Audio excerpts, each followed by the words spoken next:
다 오셨으면 이제 슬슬 시작하겠습니다. 네, 세 번째 발표를 하게 된 다커 캡틴이자 그리고 대기업, 대기업 놈들 할 때 그 대기업 중에서 온 LGU 플러스의 연구위원 직책을 맡고 있는 송주영이라고 합니다. 네, 발표 시작하도록 하겠습니다. 발표 타이밍이 딱 제가 생각하기에 딱 잘 맞았어요. 앞에 세련된 PPT가 나오길 근사님이 세련된 PPT를 하길 바랬거든요. 저는 그래서 되게 회사의 촌스러운 포맷을 갖고 와서 발표를 하고 싶었습니다. 실제로 LG에서 사용하는 포맷을 제가 갖고 온 건데요. 원래 회사 거 이렇게 막 갖고 오면 안 되는데 그냥 갖고 와 봤어요. 사실 디자인 같은 거가 되게 중요하지만 디자인을 잘할 수 있음에도 불구하고 잘하지 않을 때도 있고 막 되게 그렇습니다. 그런 복합적인 요소들을 함께 이야기하는 발표가 될 것 같아요. 제가 여러분들한테 전달드리려고 하는 거는 지식 같은 거는 사실 아닙니다.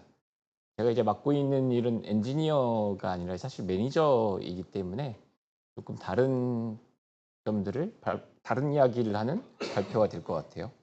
실제로 제가 발표했었던 세상을 바꿔낸 컨테이너 기술도 LG 테크 컨퍼런스에서 발표했는데 이번에는 다커 캡틴으로서 발표를 하는 거니까 세상을 바꿔낸 다커로 이름을 바꿔서 발표를 해보도록 하겠습니다. 말씀드렸다시피 여러분들한테 전달드릴 건 전 지식을 전달드리기에는 조금 이제 올드합니다. 네. 지식이 아닌 여러분들한테 인텔리전스, 지성에 가까운 걸 조금 드리고 지혜에 가까운 것들을 조금 드리고 좀 더 인사이트풀한 거, 경험 같은 거, 그리고 조금의 예술 그런 것들을 전달드리려고 합니다. 자, PPT는 설득의 과정입니다. 설득의 과정. 항상 제가 똑같이 얘기하는 건데 PPT는 여러분들을 설득하고 여러분들을 인스파이레이션 시키고 여러분들에게 이득되는 무엇인가를 주는 행동이거든요. 아리스토텔레스가 얘기하기에 설득이란 건 로고스, 에소스, 파소스 세 가지가 중요하다라고 말씀을 하셨어요. 네, 그 시기에도 결국 풀어보자면 이야기에 로직이 있어야 되고 스피치의 스트럭처가 존재해야 되고 레퍼런스나 비교 자료 그런 것들이 있어야 설득력이 높다는 이야기입니다. 그리고 파소스는 감정, 인스파이레이션 그리고 이야기의 스토리가 있어야 된다는 거죠. 제가 지난 10년간 뭐 10몇 년 동안 제가 소프트웨어 에어리어에서 일을 하면서 생각했던 것들, 느꼈던 것들, 진실들 뭐 그런 것들을 이야기하는 자리라고 보면 될 것 같아요. 그리고 에소스, 퍼스널 브랜딩 같은 이야기를 하더라도 누가 무엇을 얘기하는지에 따라서 달라진다는 얘기입니다. 그래서 제 소개를 다시 하면 저는 다커 캡틴이기도 하지만 AWS 컨테이너 히어로이기도 하고 해시코프 앰버서더였기도 했고 그리고 스모직 CAB 뭐 이런 것도 하고 있고 감투를 쓸 수 있는 대로 줄 서서 다 쓸 수 있지만 이제는 다 벗어내려고 하고 있습니다. 그리고 제 소개는 사실 구글에서 검색하는 게 더 빠릅니다. 송주영하고 이제 AWS나 송주영 데브옵스나 송주영 유튜브나 그런 거 치면 저에 대한 발표 자료와 여러 가지들이 쏟아져 나오기 때문에 사실 그런 것들을 뭐 보시는 게 더 좋을 수 있습니다. 구독자 10,000명을 가지고 있는 유튜버이기도 합니다. 네. 자, 그래서 AWS 컨테이너 히어로는 전 세계에 한 20명 정도 있고 제가 2019년에 전 세계에서 10번째로 국내 최초이자 국내 유일로 선정이 됐습니다. 그래서 지금까지 유지를 하고 있고요. 그리고 오늘 발표는 캡틴으로서 처음이자 마지막 발표가 될 수 있을 발표입니다. 왜냐하면 아까 말씀드렸다시피 감투를 이제 하나씩 좀 벗어내고 너무 많은 감투를 쓰다 보니까 커뮤니티 활동에 많은 기여를 해야 되는데 사실 하는 시간이 너무 부족합니다. 왜냐하면 전 이제 뉴스 기사 이제 LG에서 이런 거 이제 겁나 써먹어요. 저는 이제 임원 역할을 하고 있습니다. 네. 제 나이가 만 36세 때 채용이 돼서 임원급으로 이제 일을 하고 있는데 임원이라 자고로 얘기하면 주차비 나오고 뭐 품위유지비 나오고 그런 것들을 얘기하죠. 실제로 저는 팀들을 이끌고 있습니다. 팀을 이끌고 있는 게 아니라 팀들을 이끌고 있고 저희 U+만 해도 10,000명 정도의 한 직원들이 있지만 200명 임원 담당 워크숍이 있을 때 제가 결국엔 거기서 막내인 거죠. 그러니까 그렇기 때문에 3년 동안 매니저 역할을 했기 때문에 지식을 알긴 알지만 사실 PR 풀 리퀘스트를 때리고 현업을 코딩을 하고 한 지는 굉장히 멀어졌어요. 한 3년 정도. 하지만 여러분들한테 전달드릴 게 없진 않습니다. 네. 제가 얼마만큼 경험을 많이 하고 지난 3 년간의 경험이든 지난 10 년간의 경험이든 지난 15 년간의 경험이든 전달드릴 건 굉장히 많아요. 다커는 컨테이너냐라고 우리가 얘기했을 때 정답은 컨테이너가 사실은 아닌 게 정답이죠. 과거에 면접 질문으로 나도 많이 물어봤었던 시절이 있습니다. 하지 이게 정답이죠. 다커는 컨테이너가 아닙니다. 다커는 이제 컨테이너 서비스 중에 하나고 이제 컨테이너는 원래 있었던 옛날의 기술 중에 하나였었죠. 하지만 저는 다커는 컨테이너라고 하고 말하고 싶어요. 네. 왜냐하면 기존 컨테이너 기술은 더럽게 복잡한 기술 중에 하나였습니다. 굉장히 기이한 기술이었고 굉장히 잘난 척할 때 쓰는 리눅스 기술 중에 하나였었죠. 옛날에는 리눅스의 부팅 과정이 어떻게 돼요? 이런 것 가지고 되게 뽐내는 시절이 있었고 뭐 그 이전에 저 선배들 시절 때는 뭐 리눅스의 코드를 막 보고 커널을 만들고 이럴 때가 있었었죠. 물론 그런 게 훌륭한 거긴 합니다. 지금도 유효한 행동이고 결국에 이제 LXC라는 리눅스 컨테이너 기술이 있었고 C그룹과 네임스페이스들을 이용해서 컨테이너 기술이지 그런 것들을 원래 얘기하는 거죠. 하지만 다커가 등장하고 나서 모든 것들을 사실 바꿨습니다. 여러분들은 언제쯤 도커를 처음 쓰셨나요? 저는 도커를 가지고 처음 발표한 게 2015년 정도에 발표를 했습니다. 실제로 구글에 검색하면 나오는 건데 2014년쯤에 제가 도커를 인지했고 2015년에 이제 현업에 적용을 해서 이제 외부 발표에서는 2015년 말쯤에 처음 도커 가지고 외부 발표를 했었어요. 벌써 10년이 지났습니다. 네, 도커 발표 10주년. 10년 만에 도커 가지고 발표를 또 하는 거예요. 자, 그래서 제가 2014년 말에 인지했고 제가 처음에 만들었던 도커 가지고 만들었던 건 2015년도에 회사 내에 개발자를 위한 개인 서버를 제공하는 플랫폼으로 사용하는 게 저의 첫 도커로 만든 프로젝트였습니다. 왜냐하면 지금이야 여러분들 다 PC를 보면 맥북도 많고 하지만 과거에는 다 윈도우즈 시절이었거든요. 그리고 저는 삼성전자를 다녔었는데 삼성전자는 애플 사용 금지였습니다. 당연하게도 경쟁 회사니까 애플 노트북을 사용하는 것을 허락하지 않았어요. 그래서 당시에는 서버라는 개념을 윈도우즈에서 돌린다는 건 조금 어려운 게 돌렸어야만 했고 그래서 굳이 EC2 인스턴스를 막 띄워가지고 따로 이제 리눅스를 띄워서 막 작업하는 시절이었습니다. SSH로만 접속해서 굉장히 불편했죠. 그래서 개발자가 개인 서버를 가진다는 게 굉장히 힘들었던 시절이었습니다. 그래서 그냥 이런 거 만들었었어요. 당시에. 아직 모든 분들이 사실 회사에서 컨테이너를 공부하고 도커를 공부하면 처음으로 하는 프로젝트도 굉장히 많이 겹쳐요. 특이하게도.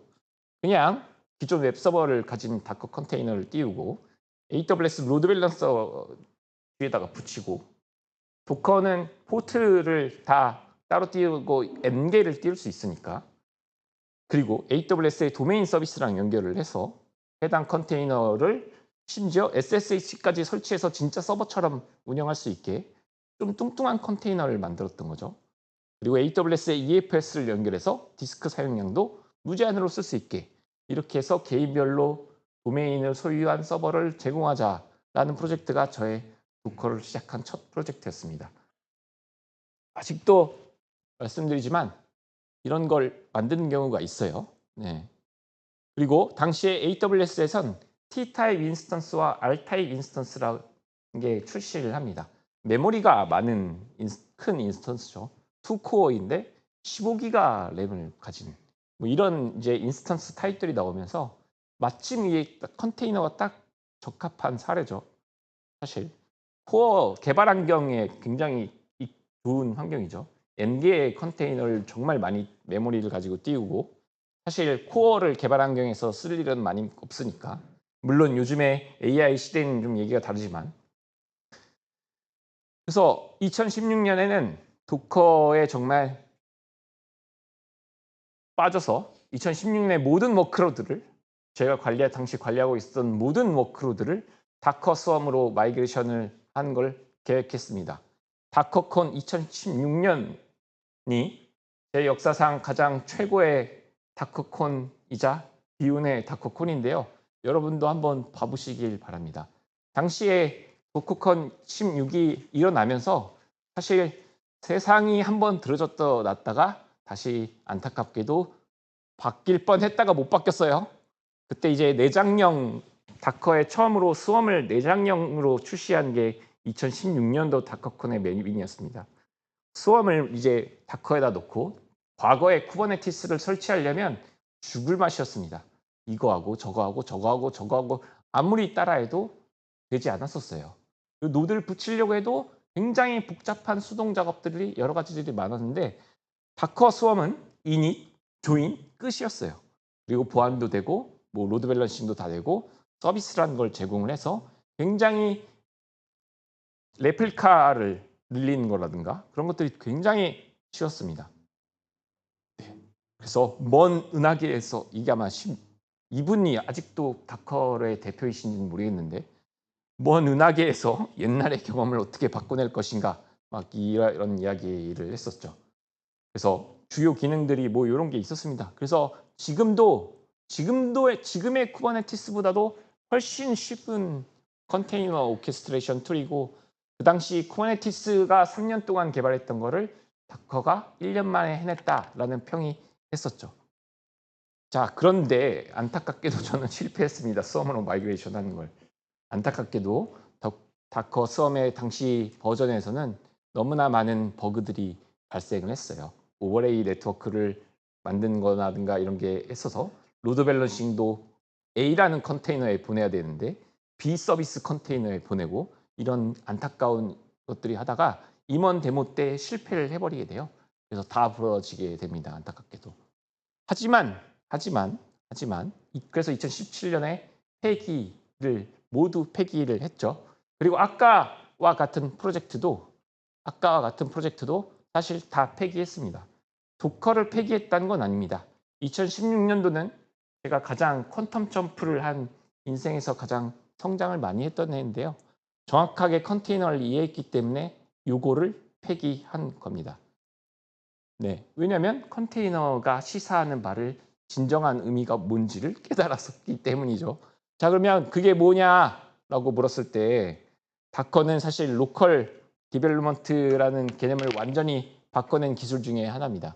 제가 아까 과거에 개인당 서버를 하나씩 제공한다고 했지만 지금은 다커 컴포즈나 여러분들이 익숙할 수 있지만 무조건 개발 서버가 있었어야만 개발을 하던 시절이었어요.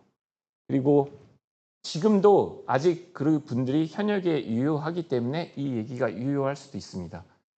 우리는 사실 마이크로 서비스를 개발을 하더라도 여러분들이 어떤 워크로드에 어떤 크기의 서비스를 운영하시는지는 모르겠지만 제가 구축한 받아본 서비스는 한 100만 TPS 정도 나오는 서비스였습니다. 100만 삼성전자의 IoT 플랫폼인데 삼성 스마트띵스라고 삼성전자 기기가 얼마나 많겠어요. 1년에 출하하는 가전기기만 3억 대, 4억 대씩 출고하고 핸드폰조차도 3억 대, 4억 대씩 출고한단 말이에요. 그럼 거기서 오는 데이터가 얼마만큼일 것이며 냉장고를 문을 열어도 데이터를 보내고 냉장고를 닫아도 데이터를 보내고 에어컨의 온도가 26도에서 26.5도가 돼도 데이터를 보내고 내부는 사실 센서 때문에 더 예민하게 체크를 합니다. 그런 데이터를 다 보내기 때문에 사실상 막 수십만 TPS를 감당했어야 됐고 200개 이상, 지금은 아마 300개 이상의 마이크로 서비스로 이루어진 서비스였습니다. 사실 그거를 다 마이크로 서비스 테스트를 하려면 개발 서버나 이런 것들이 다 이루어져 있어야 된다는 거죠. 얘가 동작하지 않으면 내가 만든 코드가 내 코드가 잘못된 건지 상대방의 API 코드가 잘못된 건지 MSA 환경에선 그런 게 허다하니까요. 근데 사실 도커나 그전에 지금도 같이 쓰이는 베이그런트나 이런 것들 때문에 사실 로컬 디벨롭먼트 환경이 완전 패러다임이 바뀌었습니다. 내가 200개짜리의 MSA를 사실상 개발을 하더라도 사실 로컬에서 모두 테스트를 할 수 있어야 됩니다. 팀끼리 협업만 잘하면 완전히 200개든 300개든 수십 개의 서비스로 이루어진 것도 사실 도커 컴포즈 뭐 이런 걸로 한 번에 해결을 할 수 있다는 거죠. 사실 데이터베이스를 띄우는 행동, 뭐 서버를 띄우는 행동 다 굉장히 힘든 과정이었는데 그런 것들을 굉장히 패러다임을 바꿔내서 사실 개발이라는 개념을 거의 바꿔놨다고 보시면 됩니다. 그리고 애초에 결국 내가 원하는 테스트 환경은 최대한 미니멀하게 만들어서 다커를 사용해서 혹은 다른 가상 머신을 사용해서 테스트를 할 수 있게 만든 게 다커 때문에 사실 그렇게 바뀐 거죠. 네. 그리고 제가 생각하는 건 다커는 폭탄 당시에는 폭탄이었죠. 2015년도, 14년도 제가 인지했을 때 정말 폭탄 같은 존재였습니다. 왜냐하면 컨테이너를 사실상 대중화시킨 게 도커 컨테이너이죠. 네. 지금은 이제 컨테이너를 도커로 인지하는 사람도 있겠지만 쿠버네티스로 인지하는 사람이 더 많아 수도 있을 것 같아요. 네. 하지만 대중화시키고 기폭역제 역할을 한 거는 사실 도커가 그 역할을 했습니다. 그리고 로켓이기도 합니다. 도커는 로켓이다. 성공방정식, 서비스의 성공방정식을 사실상 진화시켜준 도커가 진화시켜준 도구 중에 하나이죠. 성공방정식, 서비스의 성공방정식. 여러분들이 좋은 아이디어가 있고 여러분들이 뭐 서비스를 만들어내는 사람이라던가 여러분들의 회사가 어떤 서비스를 만들어내려면 그 서비스를 성공시키는 방정식이 존재합니다, 여러분. 성공하는 방법은 존재합니다. 성공하는 방법은 존재한다. 뭐냐면 퍼포먼스를 여러분들의 회사 혹은 팀의 성장이 시간이 지나면 지날수록 여러분들의 생산성이 계속 가속화돼서 높아지는 이 제이커브 형태, 네, 그러니까 x 제곱 형태의 그래프를 그리면 성공합니다. 무조건 성공할 수 있습니다. 이게 여러분들이 100명인 10명에서 20명에서 하는 거는 쉬운데 50명이 되고 100명이 되고 200명이 되고 그렇게 된 회사에서 저 곡선을 유지만 할 수 있으면 성공 무조건 합니다. 왜냐하면 트라이 앤 페일러를 무제한으로 반복하는 게 성공 방정식이기 때문이에요. 했다가 안 되면 롤백, 다시 시도, 했다가 롤백, 했다가 롤백. 계속 수십 번, 수백 번, 수천 번, 수만 번의 과정을 거치는 게 사실 성공 방정식이기 때문입니다. 실제 연구 결과로도 나왔고 이런 결과들은 수없이 연구돼서 이미 2016년, 17년도에 사실상 데브옵스 연구 결과에 다 나왔습니다. 그래서 아마존 같은 경우가 2016년도에 이제 체크를 해봤던 거예요. 배포를 얼마만큼 아마존이 하고 있는가. 13초당 한 번씩이었습니다. 아마존이. 지금은 13초당 1초당 1.3번이었습니다. 1초당 1.3번. 그러니까 초당 1회 정도의 배포가 일어났는데 지금은 초당 수백 회는 될 거예요. 아마존 닷컴이라는 서비스가 있고 AWS라는 서비스가 있는데 그 모든 서비스의 버전업이 바뀌는 순간이 초당 수십 회, 수백 회가 될 것이다. 연간으로 치면 수십만 번이죠. 이거를 해봤다가 안 해봤다가 해봤다가 안 해봤다가 수백만 번 사이클을 돌리는 게 성공의 방정식이죠. 하지만 그렇게 만드는 게 쉽지 않습니다.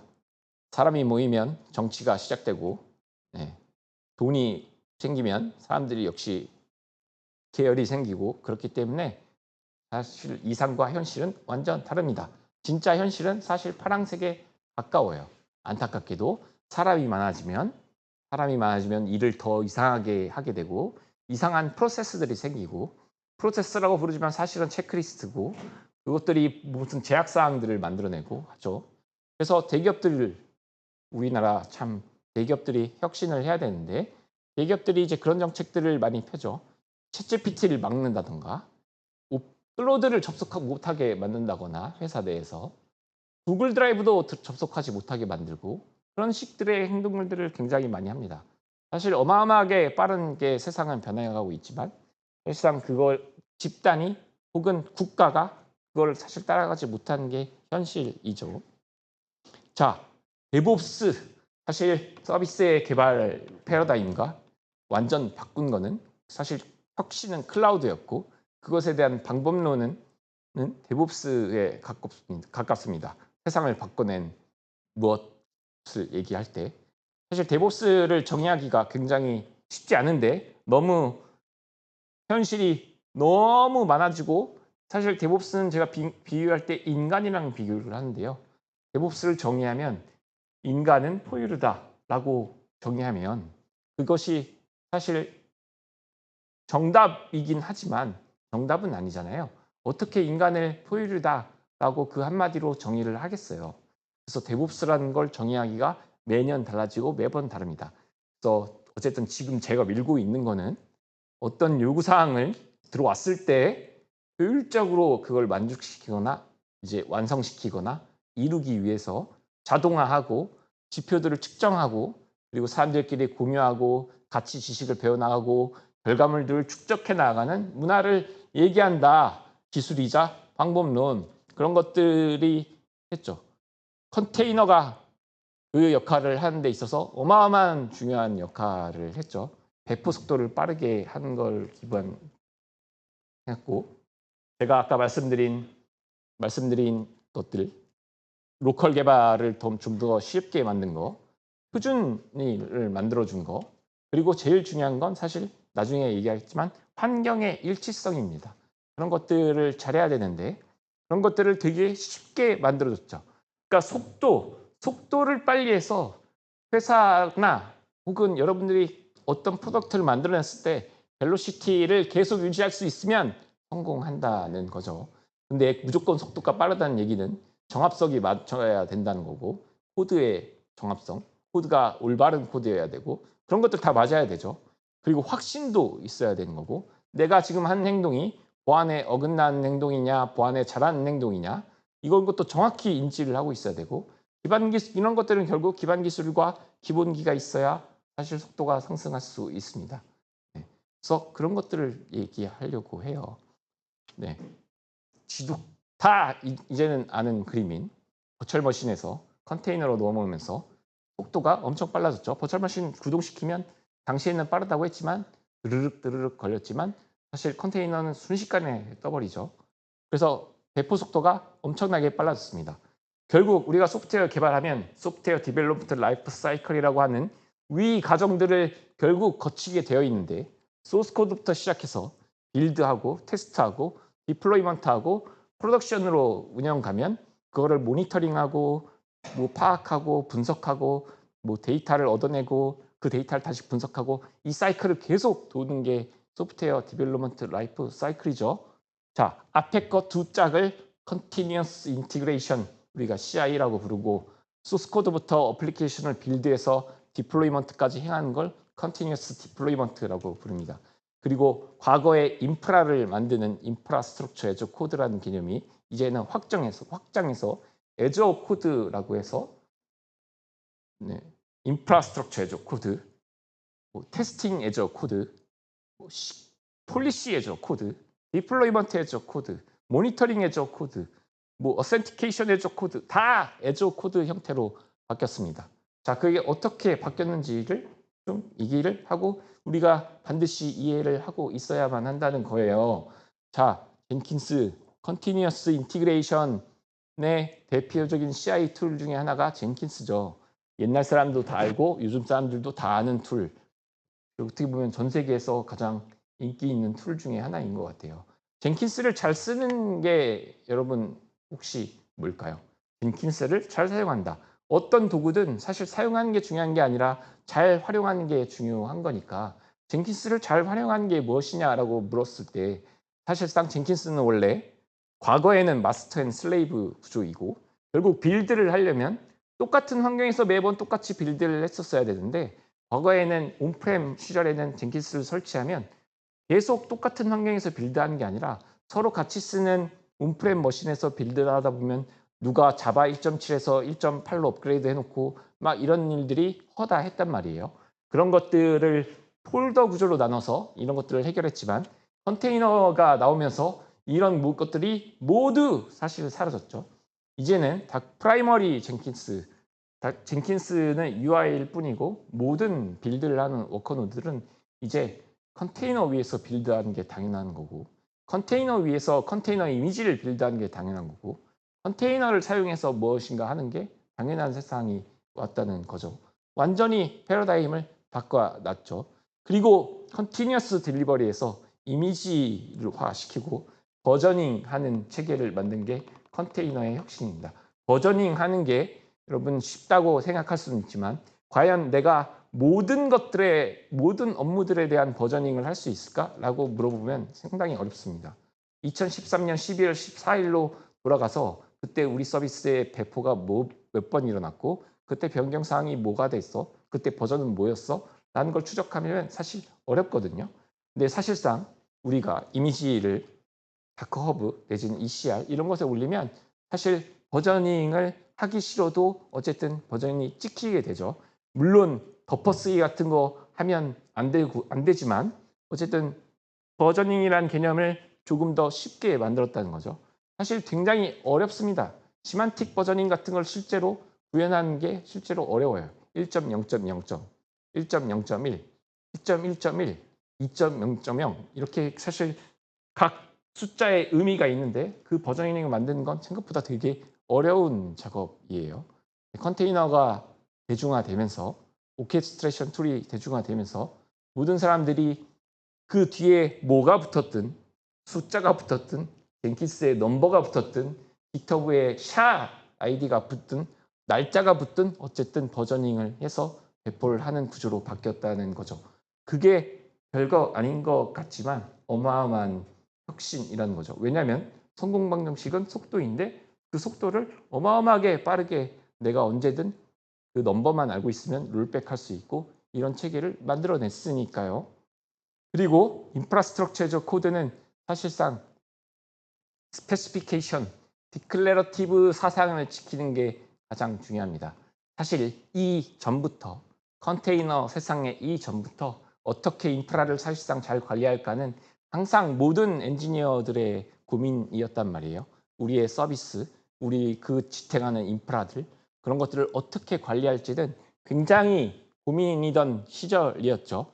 그래서 사실 그 결정체가 나온 게 지금의 이제 쿠버네티스라고 얘기하는 건데 쿠버네티스를 다커 미덤에서 쿠버네티스 자꾸 얘기하면 좀 그러니까 그 사상을 봤을 때 사실 쿠버네티스의 사상이 아니라 컨테이너 사상으로 들어가면 컨테이너의 사상은 딱 세 가지 있습니다. 이뮤터블하게 움직여야 되고 디클레러티브 해야 되고 그리고 셀프 힐링 혹은 오토 힐링이 가능해야 된다. 이 세 가지 원칙을 반드시 준수해라.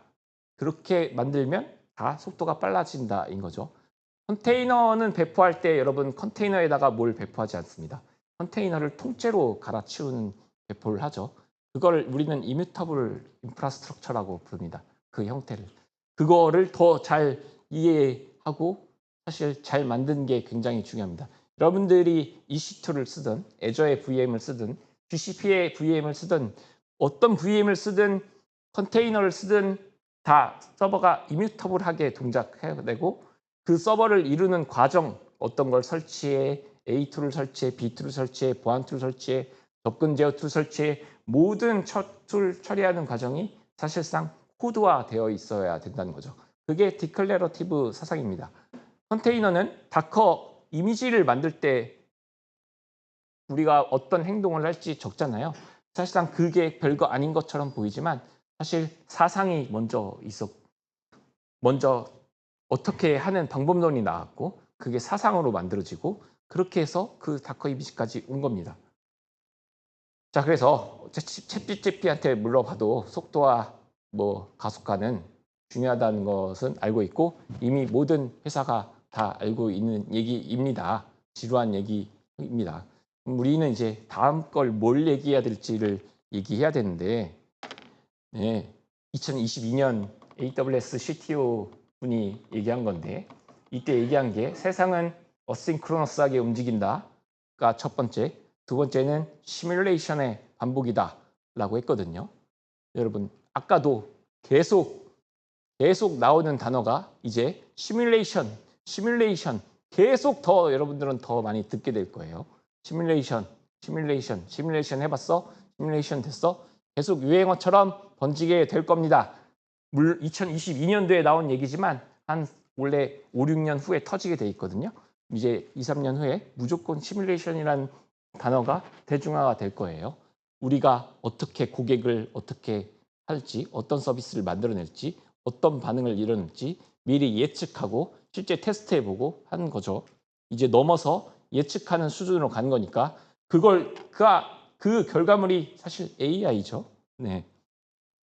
자, 그래서 그 집대성한 사실 결과가 다커 썸이 됐으면 참 도커한테 좋았겠지만 결정체는 쿠버네티스에 왔고 빅테크들은 요거 갖다가 자기네의 각각 서비스를 다 냈죠. AWS는 EKS를 냈고 전 세계 쿠버네티스 최다 컨트리뷰터가 됐습니다. 그리고 구글은 GK를 가지고 있고 마이크로소프트는 AKS를 가지고 있죠. 자, 제가 마지막으로 말씀드리고 싶은 건 예술에 대한 이야기를 하고 여러분들이 반드시 이해해야만 할 것이 무엇이냐라는 걸 묻고 싶어요. 지금 이 시대에 여러분들이 반드시 이해해야 하는 건 뭘까라고 질문을 던지고 싶은데 해당 그림을 아시는 분이 계십니까? 해당 그림은 마네의 프랑스 예술 작가 중에 마네라고 있습니다. 우리가 이제 모네 있고 마네가 있어요. 이건 이제 마네의 풀밭 위에 점심 식사인데 인상주의를 대표하는 그림 중에 하나입니다. 인상주의를 아시는 분도 있겠고 모르시는 분도 있겠지만 모른다고 치고 임프레션에 대한 이야기입니다. 임프레션, 인상주의.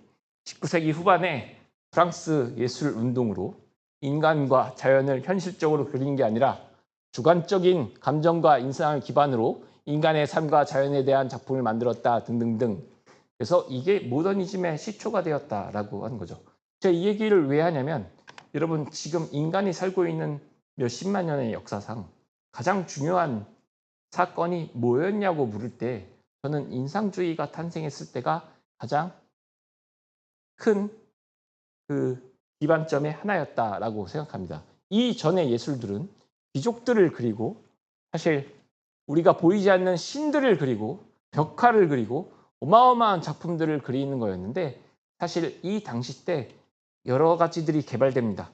물감, 튜브 물감이 개발되고 철도가 개발되고 외부로 안에 있던 사람들이 내부로 나가기 시작합니다. 그래서 안에 있던 예술가들이 외부를 그리기 시작하고 그러면서 대중문화의 시초가 됩니다.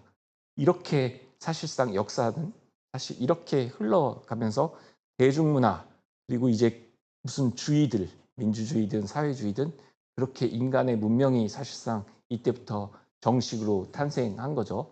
그때까지만 해도 왕권 이랬을 때였으니까 그게 이제 대중문화 예술의 시작이었다라는 거죠. 자, 그래서 제가 말씀드리고 싶은 건 다음 이즘이 나올 타이밍입니다. 우리는 현재 인상주의를 지나서 모더니즘에 살고 있어요. 여러분, 모더니즘을 간략하게 설명할 수 있으면 좋겠지만 사실 공감에 대한 이야기입니다. 너와 나. 인상주의는 그림을 봤을 때 나를 보고 있거든요. 그림과 나를 보고 있고 다시 비춰서 너와 나, 우리를 이렇게 연결하는 게 모더니즘을 조금 쉽게 이해하는 건데 결국 세 개의 감정을 교류시켜서 표현한 게 모더니즘입니다. 자, 그러면 앞으로 나올 건 뭐가 나올 거냐는 거죠.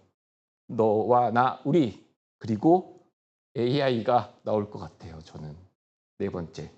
그래서 우리는 사실상 인간 역사 다음에 어떤 이즘, 포스트 모더니즘이라고 부를지, 그러니까 포스트 모더니즘이라고 부를지, 이게 어떤 이즘이라고 부를지 모르겠지만 무엇인가가 나타날 거예요. 우리는 이때쯤 알고 있죠. 그게 이제 특이점이라고 얘기를 합니다. synchronicity, near이라고 했죠. 레이커즈 와일이라는 분을 꼭 유튜브에서 검색하셔서 그분이 하는 얘기를 들으시길 바래요. 2029년에 AGI가 나온다. 그리고 2045년에는 인간이 영원히 살게 된다라는 얘기를 하는데 그분은 구글 최고의 과학자이자 미국 최고의 과학자 중에 한 명입니다. 왜 그 사람이 그런 이야기를 할까? 그리고 2025년에는 이 말을 믿는 사람들이 하나씩 증가할 거다라고 얘기를 했어요. AI가 발전해서 사람을 영원히 살게 만드는 것을 믿는 사람들이 2025년에 확신한 사람들이 나타날 것이다 라고 예측을 하셨어요. 저도 그 예측을 믿는 사람 중에 한 명이거든요. 그래서 앞으로 5년은 어마어마한 세상에 바뀌는 인간 역사상 최대의 변화 시점 중에 하나가 될 겁니다. 그래서 결국 결론은 엄청 공부를 많이 하시길 바라겠습니다. 네. 한국이 좋지 않아요, 상황이. 네. 한국 세상이 좋지 않기 때문에 여러분들이 어떤 생각을 가지고 개발자가 되시고 무엇을 어떤 프로젝트를 하시고 프로젝트가 아닌 어떤 프로덕트를 만들고 계신지 그런 것들을 생각하면서 그리고 AI, 스마트폰이 한번 혁신 이루고 AI가 오면서 사람이 사실상 지능이 확장되고 있는 거거든요. 그래서 그런 것들을 생각하면서 내가 무엇을 만들어가는 사람이 될지 내가 어떤 사람이 될지 한 번쯤 생각해 보시면서 여러분들의 커리어, 좋은 커리어를 쌓아서 이렇게 나아가셔서 잘 변화시켰으면 하는 바람이 있습니다. 이상입니다. 감사합니다.